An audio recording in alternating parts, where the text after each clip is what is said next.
சூரியனின் ஒளிவட்ட சுற்றுப்பாதை என அழைக்கப்படும் ஹாலோ ஆர்பிட் பகுதியில் இஸ்ரோவின் ஆதித்யா L1 விண்கலம் வெற்றிகரமாக நுழைந்ததற்கு அமெரிக்காவின் நாசா விஞ்ஞானி பாராட்டு தெரிவித்துள்ளார். விண்வெளி பயணத்தில் இந்தியா புதிய மைல்கல்லை எட்டியுள்ளதாக நாசா விஞ்ஞானி அமிதபா கோஷ் வாழ்த்து தெரிவித்துள்ளார். ஆதித்யா L1 திட்டம் இந்தியாவிற்கானது மட்டுமல்ல, மொத்த உலகிற்குமானது என இஸ்ரோ தலைவர் சோம்நாத் தெரிவித்துள்ளார். இது தொடர்பாக பேசிய அவர், அறிவியல் முக்கியத்துவத்தை புரிந்து கொண்டு உலக நாடுகள் இதனை பயன்படுத்திக் கொள்ள வேண்டும் என்றும், விண்கலத்தை சரியான புள்ளியில் நிலைநிறுத்த பல திருத்தங்களை செய்ய வேண்டியிருந்ததாகவும் கூறினார். இந்தியா மற்றொரு மைல்கல்லை எட்டியுள்ளது என இஸ்ரோ விஞ்ஞானிகளுக்கு பிரதமர் மோடி வாழ்த்து தெரிவித்துள்ளார். சூரியனின் புறவெளியில் ஏற்படும் மாற்றங்களை ஆராய அனுப்பப்பட்ட ஆதித்யா L1 விண்கலம் தற்போது பூமியில் இருந்து சுமார் 15 கிலோமீட்டர் தொலைவில் உள்ள லக்ராஞ்சியன் பாயிண்ட் 1 புள்ளியில் நிலைநிறுத்தப்பட்டது. மனித குலத்தின் நலனுக்காக அறிவியலின் புதிய எல்லைகளை தொடருவோம் என பிரதமர் மோடி தெரிவித்துள்ளார். சென்னையில் இன்று உலக முதலீட்டாளர்கள் மாநாடு தொடங்குகிறது. நந்தம்பாக்கம் வர்த்தக மையத்தில் 2 நாட்கள் நடைபெறும் மாநாட்டில் வெளிநாடுகளில் இருந்து ஏராளமான தொழில் அதிபர்கள் பங்கேற்க உள்ளனர். உலக நாடுகளில் இருந்து அந்நிய முதலீட்டை தமிழ்நாட்டிற்குள் கொண்டு வருவதற்கான ஒரு மிகப்பெரிய முன்னெடுப்பாக உலக முதலீட்டாளர் மாநாடு உள்ளது. வியட்நாம் நாட்டின் முன்னணி மின்சார வாகன உற்பத்தி நிறுவனமான வின்பாஸ்ட் தமிழ்நாட்டில் 16,000 கோடி ரூபாய் முதலீடு செய்ய உள்ளது. தூத்துக்குடியில் ஆண்டுக்கு 1,50,000 யூனிட்டுகள் வரை மின்சார வாகனங்களை உற்பத்தி செய்யும் திறன் கொண்ட ஆலை அமைவதன் மூலம் தமிழ்நாட்டில் 3,500 பேருக்கு வேலைவாய்ப்பு கிடைக்க வாய்ப்புள்ளது.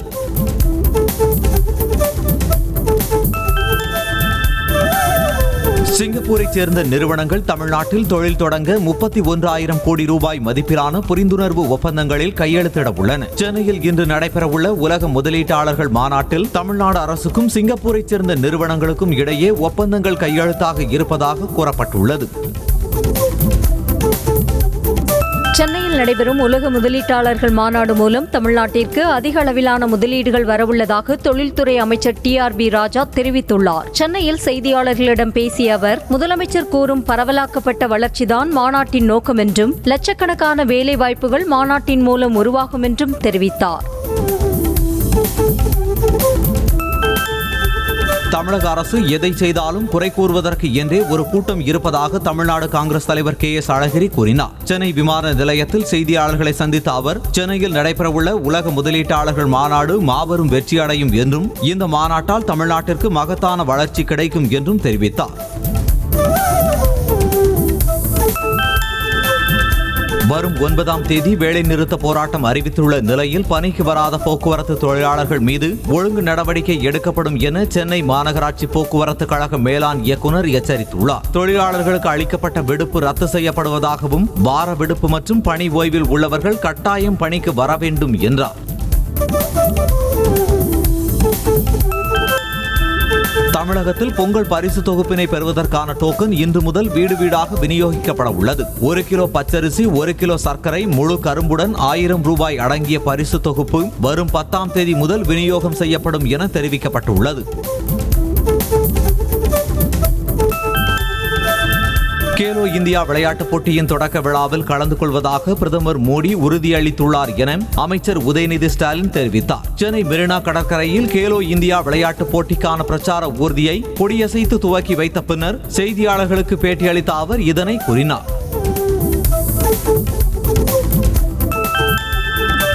தேனி மாவட்டத்தைச் சேர்ந்த திமுக நிர்வாகிகள் உள்ளிட்ட 500 பேர் அக்கட்சியில் இருந்து விலகி சேலத்திற்கு சென்று எடப்பாடி பழனிசாமி முன்னிலையில் அதிமுகவில் தங்களை இணைத்துக் கொண்டனர். தேனி மாவட்ட திமுக நிர்வாகிகளிடையே ஏற்பட்டு வரும் கோஷ்டி பூசல் காரணமாக திமுகவினர் அக்கட்சியில் இருந்து விலகியதாக கூறப்படுகிறது. கொடநாடு வழக்கில் குற்றவாளிகளை உடனடியாக கைது செய்யாவிட்டால் தமிழக அளவில் மிகப்பெரிய போராட்டம் நடத்தப்படும் என O பன்னீர்செல்வம் தெரிவித்தார். திருப்பத்தூரில் நடைபெற்ற மாவட்ட நிர்வாகிகள் ஆலோசனை கூட்டத்தில் கலந்து கொண்டு பேசிய அவர், அதிமுக முன்னாள் அமைச்சர் வீரமணி ஒன்றுமே தெரியாதது போல் இருந்து கொண்டு எல்லா போக்கிரித்தனமும் செய்வார் என்றார். தற்போது பரவி வரும் கொரோனா தொற்று 3 நாட்களில் சரியாகும் அளவிற்கு மிக சாதாரண தொற்றுதான் என்று மத்திய ஆயுஷ் அமைச்சகத்தின் இணை அமைச்சர் முன்ஜிப்ரா மகேந்திராபாய் கலுபாய் தெரிவித்தார். சென்னை ராயப்பேட்டையில் புதிய யுனானி நவீன சிகிச்சை மையத்தை திறந்து வைத்த அவர் செய்தியாளர்களுக்கு பேட்டியளித்த போது இதனை தெரிவித்தார். புதுச்சேரியில் தனியார் மருந்து தொழிற்சாலையில் 10 லட்சம் ரூபாய் லஞ்சம் கேட்டதாக 2 வணிக வரித்துறை அதிகாரிகள், மருந்து தொழிற்சாலை உரிமையாளர், வணிக வரி பெண் ஆலோசகர் உட்பட 4 பேர் கைது செய்யப்பட்டு சிறையில் அடைக்கப்பட்டனர். புதுச்சேரி வணிக வரித்துறை அலுவலகத்தில் சிபிஐ அதிகாரிகள் சோதனை மேற்கொண்டு நடவடிக்கை எடுத்தனர்.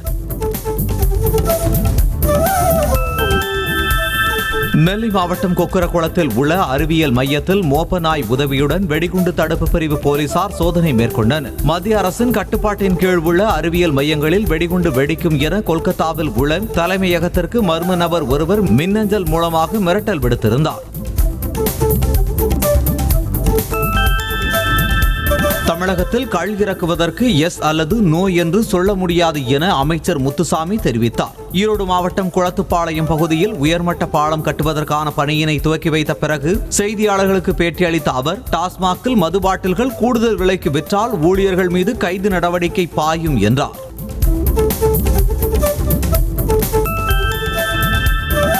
மதுரையில் மெட்ரோ ரயிலுக்கான திட்ட அறிக்கை தயாரிக்கும் பணிகள் நடைபெற்று வருவதாக அமைச்சர் சக்கரபாணி தெரிவித்தார். மதுரையில் நடைபெற்ற தொழில் வர்த்தக சங்கங்களின் 99வது ஆண்டு நிறைவு விழாவில் கலந்து கொண்டு பேசிய அவர், தமிழகம் கர்நாடகாவை இணைக்கும் வகையில் பெங்களூருவில் இருந்து ஒசூர் வரை மெட்ரோ ரயில் சேவை திட்டம் கொண்டுவர இருப்பதாக கூறினார்.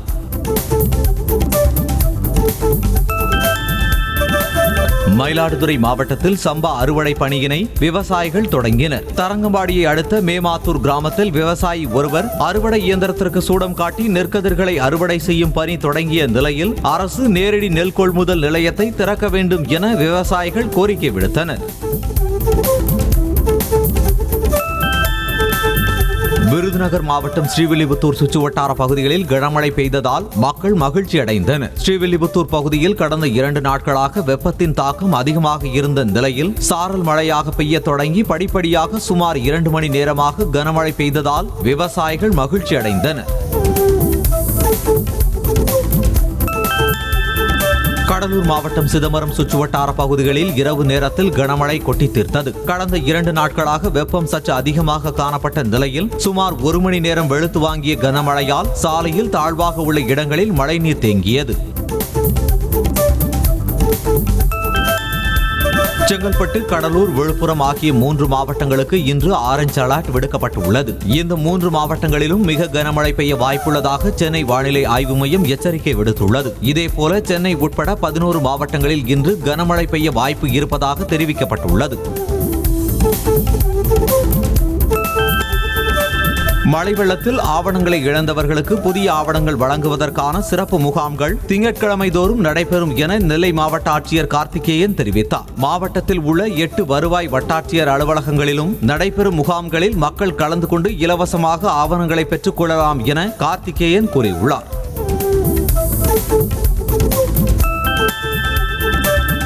நாமக்கல் மாவட்டம் முல்லை நகரில் சத்தியமூர்த்தி அண்ட் கோ என்ற கட்டுமான நிறுவனத்தில் 5 நாட்களாக நடைபெற்று வந்த வருமான வரித்துறை சோதனை நிறைவடைந்தது. வரி ஏய்ப்பு புகாரின் பேரில் சோதனை நடத்தியதில் கட்டுமான நிறுவன அலுவலகத்தில் இருந்து முக்கிய ஆவணங்கள் மற்றும் ஹார்ட் டிஸ்குகள் எடுத்துச் சென்றதாக கூறப்படுகிறது.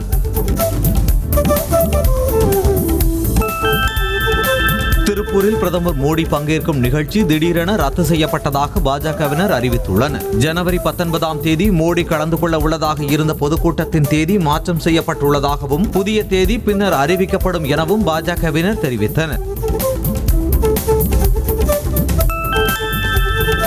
மக்களவைத் தேர்தலை முன்னிட்டு காங்கிரஸ் கட்சி சார்பில் வார் ரூம் அமைக்கப்பட்டுள்ளது. கட்சியின் தலைவரை மக்கள் மத்தியில் கொண்டு செல்வது, சமூக வலைதளங்களை கண்காணிப்பது உள்ளிட்ட பணிகளை வார் ரூம் மேற்கொள்ளும் என தெரிவிக்கப்பட்டுள்ளது. இதன் தலைவராக தமிழகத்தைச் சேர்ந்த ஓய்வு பெற்ற IAS அதிகாரி சசிகாந்த் செந்தில் செயல்படுவார். பீகாரில் மக்களவை தொகுதிகள் பங்கீடு குறித்து காங்கிரசுடன் பேசப்போவதில்லை என ஐக்கிய ஜனதா தளம் தெரிவித்துள்ளது. இது தொடர்பாக பேசிய அக்கட்சியின் பொதுச் செயலாளரும் பீகார் அமைச்சருமான சஞ்சய் குமார் ஷா, தொகுதி பங்கீடு தொடர்பாக லாலு பிரசாத் யாதவின் ராஷ்டிரிய ஜனதா தளம் கட்சியுடன் மட்டுமே பேச்சுவார்த்தை நடத்துவோம் என கூறினார்.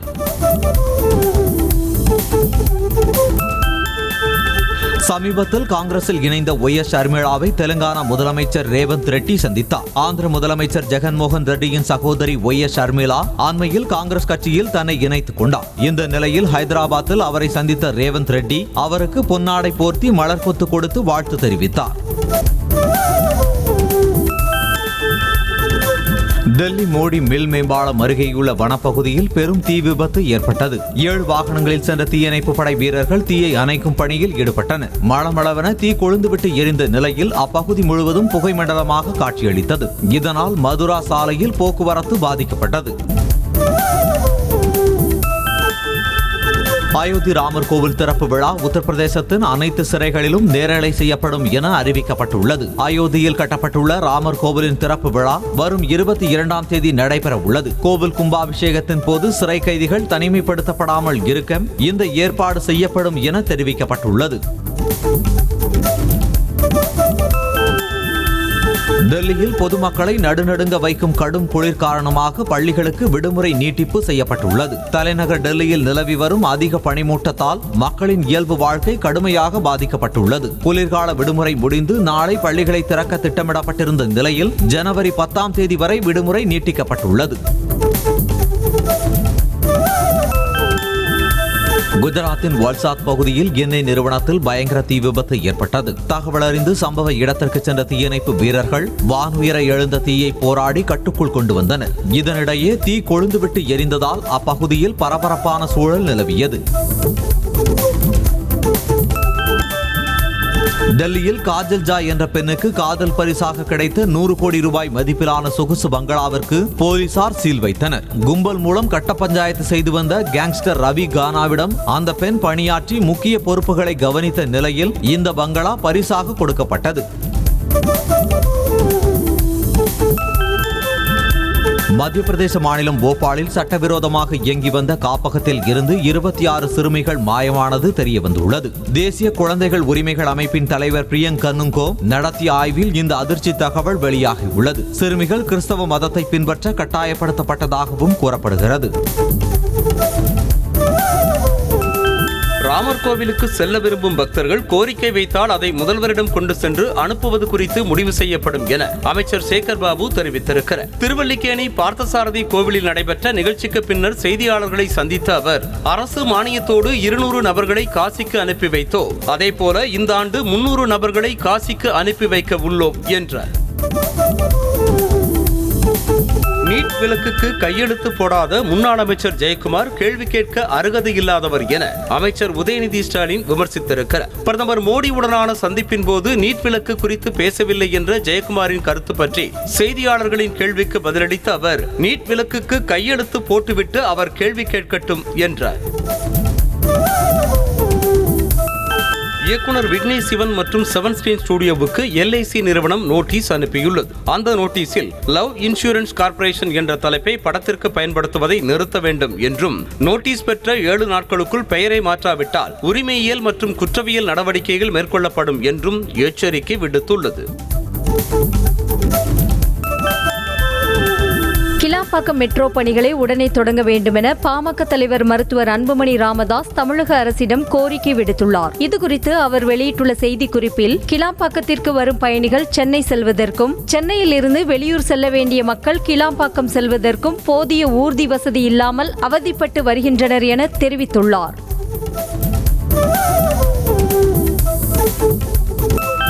கும்பகோணம் தனியார் பள்ளி வளாகத்தில் தமிழர் பண்டிகையான தைப்பொங்கல் விழா சமத்துவ பொங்கலாக கொண்டாடப்பட்டது. நிகழ்ச்சியில் மாணவர்கள் வேஷ்டி சட்டை, மாணவியர்கள் பாவாடை தாவணி என தமிழர்களின் பாரம்பரிய உடைகளுடன் மண்பானையில் பச்சரிசியிட்டு பொங்கல் வைத்து வேளாண்மை செழிக்க உதவிடும் சூரியனுக்கும் கால்நடைகளுக்கும் நன்றி தெரிவிக்கும் வகையில் உற்சாகமாக கொண்டாடி மகிழ்ந்தனர்.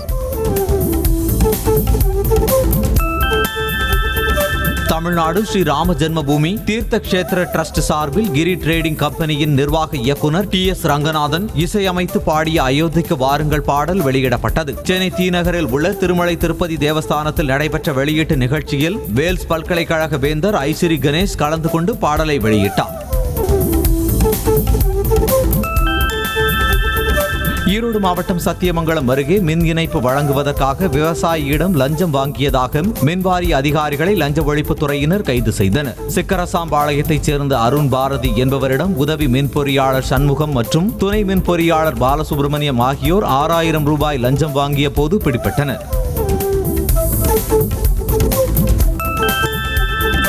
சென்னை அடுத்த திருவேற்காடு நகராட்சி சார்பில் நடைபெற்ற மக்களுடன் முதல்வர் முகாமில் 500க்கும் மேற்பட்ட பொதுமக்கள் மனு அளித்தனர். தனியார் திருமண மண்டபத்தில் நடைபெற்ற முகாமினை முன்னாள் அமைச்சர் நாசர் துவக்கி வைத்தார். இதனைத் தொடர்ந்து பொதுமக்களிடம் பெறப்பட்ட மனுக்களில் 50 மனுக்களுக்கு அதிகாரிகள் உடனடியாக தீர்வு கண்டனர். 2011ஆம் ஆண்டு வேலூர் மாவட்டம் மேல்பாக்கம் அருகே நடந்த ரயில் விபத்து வழக்கில் ரயில் ஓட்டுநருக்கு விதிக்கப்பட்ட 10 ஆண்டு சிறை தண்டனையை சென்னை உயர்நீதிமன்றம் ரத்து செய்து உத்தரவிட்டது. 12 பயணிகள் பலியானதற்கு காரணமாக இருந்ததாக கூறி வேலூர் நீதிமன்றம் விதித்த தீர்ப்பை ரத்து செய்ய கோரி பயணிகள் ரயில் ஓட்டுநர் ராஜ்குமார் மேல்முறையீடு செய்திருந்தார்.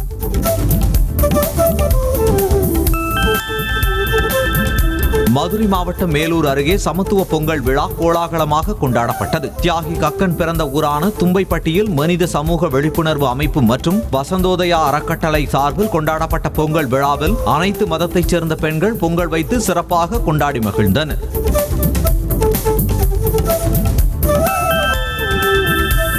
நாகையில் காணாமல் போன 15 லட்சம் ரூபாய் மதிப்பிலான செல்போன்களை மீட்டு உரியவர்களிடம் வழங்கிய மாவட்ட காவல் கண்காணிப்பாளர் இணையதள மோசடிக்காரர்களிடம் பாதுகாப்பாக இருக்குமாறு அறிவுறுத்தினார். மேலும் அடையாளம் தெரியாத நபரிடமிருந்து வரும் கைபேசி அழைப்பு மூலமாக தங்களது OTPயை பகிர்ந்து கொள்ள வேண்டாம் எனவும் தெரிவித்தார். மாவட்டம் பொள்ளாச்சியில் போக்குவரத்து காவலருக்கும் காரில் மனைவியுடன் சென்ற நபருக்கும் இடையேயான தகராறு தொடர்பான வீடியோ வெளியாகியது. காரில் சீட் பெல்ட் அணியாமல் வந்ததாக கூறி போக்குவரத்து தலைமை காவலர் இளையராஜா என்பவர் செல்போனில் வீடியோ பதிவு செய்த போது இருவருக்கும் இடையே தகராறு ஏற்பட்டதாக கூறப்படுகிறது.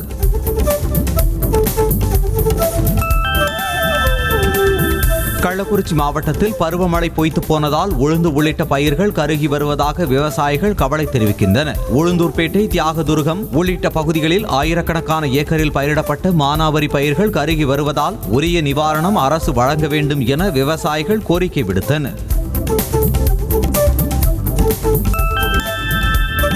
திருப்பூர் மாவட்டம் காங்கேயத்தில் செயல்பட்டு வரும் உழவர் சந்தையின் முன்பக்க கேட்டை காவல்துறையினர் திடீரென பூட்டியதால் விவசாயிகள் சிரமத்திற்கு ஆளாகினர். உழவர் சந்தை மதுப்பிரியர்களின் கூடாரமாக மாறி வருவதாக கூறி அதனை தடுக்கும் வகையில் கேட்டினை காவல்துறையினர் மூடி வைத்துள்ளதாக கூறப்படுகிறது.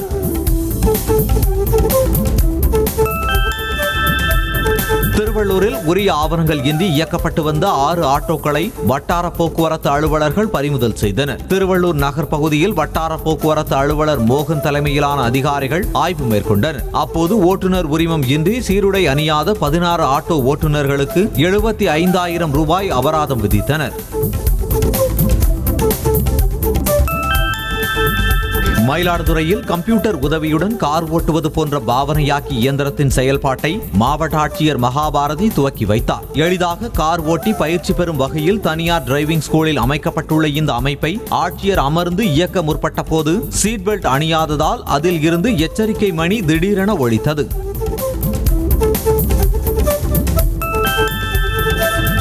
காஞ்சிபுரம் மாவட்டம் ஒரகடத்தில் செயல்பட்டு வரும் லாரி உதிரி பாகங்கள் தயாரிக்கும் தொழிற்சாலையில் உதிரி பாகங்களை திருட முயன்றதாக 4 பேரை காவல்துறையினர் கைது செய்தனர். மகாராஷ்டிரா மாநிலத்திற்கு கொண்டு செல்வதற்காக கண்டெய்னர் லாரியில் ஏற்றப்பட்ட உதிரி பாகங்களை அதே தொழிற்சாலையில் பணிபுரியும் 4 பேர் திருட முயன்றதாக கூறப்படுகிறது.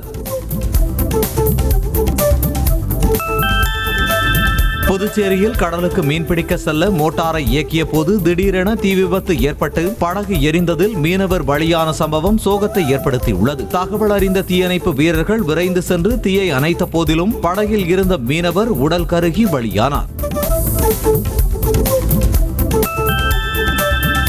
வேலூர் மாவட்டம் பேரணாம்பட்டு அருகே டிராக்டர் மோதி 16 வயது மாற்றுத்திறனாளி சிறுவன் உயிரிழந்தான். அதற்கு காரணமான டிராக்டர் ஓட்டுநரை கைது செய்ய கோரி உறவினர்கள் சாலை மறியல் போராட்டத்தில் ஈடுபட்டனர். சேட்டு அலி என்ற சிறுவன் தனது தாய்க்கு உணவு வாங்கிக் கொண்டு இர்பான் என்பவருடன் பைக்கில் சென்றபோது ஜல்லிக்கற்கள் ஏற்றி சென்ற டிராக்டர் மோதியது.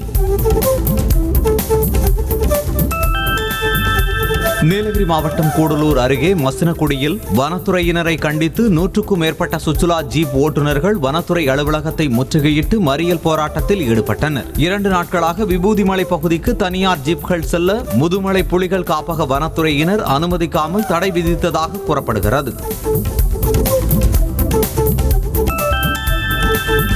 காஞ்சிபுரத்தில் உள்ள ஏகாம்பரநாதர் கோவிலுக்கு சொந்தமான சுற்றுலா பேருந்து நிறுத்துமிடத்தில் கிடைக்கும் குப்பைகளால் சுகாதார சீர்கேடு ஏற்படுவதாக அப்பகுதி மக்கள் புகார் தெரிவிக்கின்றனர். ஏகாம்பரநாதர் கோவிலுக்கு கார் உள்ளிட்ட வாகனங்களில் வரும் பக்தர்களால் போடப்படும் குப்பைகளை அகற்ற அதிகாரிகள் நடவடிக்கை எடுக்க வேண்டும் என கோரிக்கை விடுத்தனர். திருவண்ணாமலை மாவட்டம் செய்யாறு அருகே சாலையில் சென்று கொண்டிருந்த கார் ஒன்று திடீரென தீப்பற்றி எரிந்து சேதமடைந்தது. சென்னையைச் சேர்ந்த ஐடி ஊழியர் குரு கார்த்திக் தனது உறவினர்களுடன் வேலூர் நோக்கி காரில் சென்று கொண்டிருந்த போது பெரும்பள்ளம் என்ற இடத்தில் கார் திடீரென தீப்பிடித்து எரிய அவர்கள் உடனடியாக வெளியேறி தப்பினர். கடலூர் மாவட்டம் சேத்தியாத்தோப்பு அருகே சொகுசு கார் ஒன்று பாலத்தின் மீது மோதி தீப்பற்றி எரிந்து சேதமடைந்தது. விழுப்புரத்தைச் சேர்ந்த ஜெரால்ட் என்பவர் தனது மகளுடன் சொகுசு காரில் வேளாங்கண்ணிக்கு சென்று கொண்டிருந்த நிலையில் வழி தெரியாமல் குமரக்குடி சாலையில் சென்றபோது வளைவு பாலத்தில் கார் மோதியது. கன்னியாகுமரி சுற்றுலா தளத்திற்கு வரும் வாகனங்களுக்கு பேரூராட்சி சார்பில் அதிக கட்டணம் வசூலிப்பதாக புகார் எழுந்துள்ளது. சுற்றுலா பயணிகளின் வாகனங்களுக்கான நுழைவு மற்றும் நிறுத்துவதற்கான நிர்ணய கட்டணத்தை விட கூடுதல் கட்டணம் வசூலிப்பதை தடுக்கும் வகையில் இயந்திரங்கள் மூலம் ரசீது வழங்க நடவடிக்கை எடுக்கப்படும் என அதிகாரிகள் தெரிவித்தனர். அரசு பள்ளியில் ஹிந்தி பாடலுக்கு நடனமாடிய மாணவியை பார்த்து முன்னாள் அமைச்சர் நாசர் எம்எல்ஏ மேடையில் ஆவேசமாக பேசியது சலசலப்பை ஏற்படுத்தியது. சென்னை அடுத்த ஆவடி காமராஜர் நகரில் உள்ள அரசு பெண்கள் மேல்நிலைப் பள்ளியில் 11ஆம் வகுப்பு படிக்கும் மாணவிகளுக்கு இலவச சைக்கிள் வழங்கும் நிகழ்ச்சியில் கலந்து கொண்டு பேசிய அவர் ஹிந்தி மொழி நமக்கு தேவையில்லாத மொழி என பேசினார். திண்டுக்கல் மாவட்டம் ஒட்டஞ்சத்திரம் அருகே புடலங்காய்களை தாக்கும் குளவிகளை கட்டுப்படுத்த இனக்கவர்ச்சி பொறி வைத்து ஆண் குளவிகளை அழிக்கும் விவசாயியின் புதிய முயற்சிக்கு பாராட்டுகள் குவிந்து வருகின்றன. புடலங்காய்களை குளவி தாக்குவதால் எதிர்பார்த்த அளவு மகசூல் மற்றும் உரிய லாபம் கிடைக்கவில்லை என விவசாயிகள் கூறுகின்றனர்.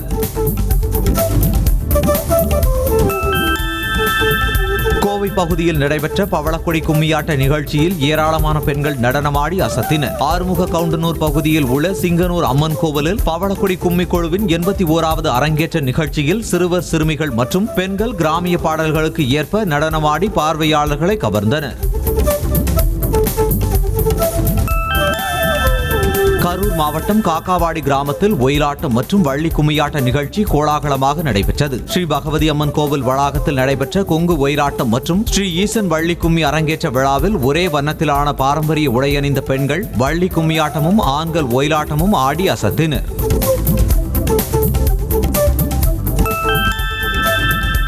பூட்டான் நாட்டுடன் ஒரு பக்கம் எல்லை விவகாரம் தொடர்பாக பேச்சுவார்த்தை நடத்தி கொண்டே இன்னொரு பக்கம் அந்த நாட்டின் வடகிழக்கு பகுதியில் ஆக்கிரமிப்பை சீனா மேற்கொண்டு வருவது செயற்கைக்கோள் படங்கள் மூலம் அம்பலமாகியுள்ளது. கேன்பஜோங் பிராந்தியத்தில் பேயுல் ஆற்று பள்ளத்தாக்கில் நகர குடியிருப்புகளை கட்டி எழுப்பியதால் பூட்டான் நாட்டினர் அதிர்ச்சியடைந்தனர். இலங்கையில் பொங்கல் விழாவின் ஒரு பகுதியாக நடைபெற்ற படகு போட்டியில் வெற்றி பெற்றவர்களுக்கு கிழக்கு மாகாண ஆளுநர் செந்தில் தொண்டைமான் பரிசு தொகைக்கான காசோலைகளை வழங்கினார். திருகோணமலையில் உள்ள கிண்ணியாவில் நடைபெற்ற போட்டியில் வென்றவர்களுக்கு முதல் பரிசாக 1 லட்சம் ரூபாய், 2ஆம் பரிசாக 50,000 ரூபாய் மற்றும் 3ஆம் பரிசாக 25,000 ரூபாய் வழங்கப்பட்டது.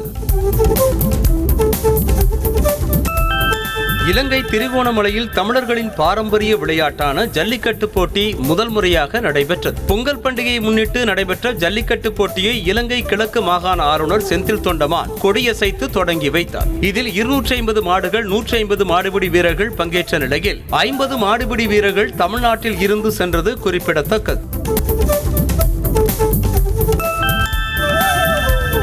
இந்தியாவுக்கு எதிரான T20 தொடரில் விளையாடும் ஆப்கானிஸ்தான் அணி அறிவிக்கப்பட்டுள்ளது. அந்த அணியின் கேப்டனாக இப்ராஹிம் ஜத்ரான் நியமனம் செய்யப்பட்டுள்ளார். இந்தியாவில் சுற்றுப்பயணம் மேற்கொள்ளும் ஆப்கான் அணி 3 போட்டிகள் கொண்ட T20 தொடரில் விளையாட உள்ளது. இதில் முதலாவது T20 போட்டி வரும் 11ஆம் தேதி நடைபெற உள்ளது. செய்திகளை உடனுக்குடனும் துல்லியமாகவும் தெரிந்து கொள்ள சப்ஸ்கிரைப் பண்ணுங்க.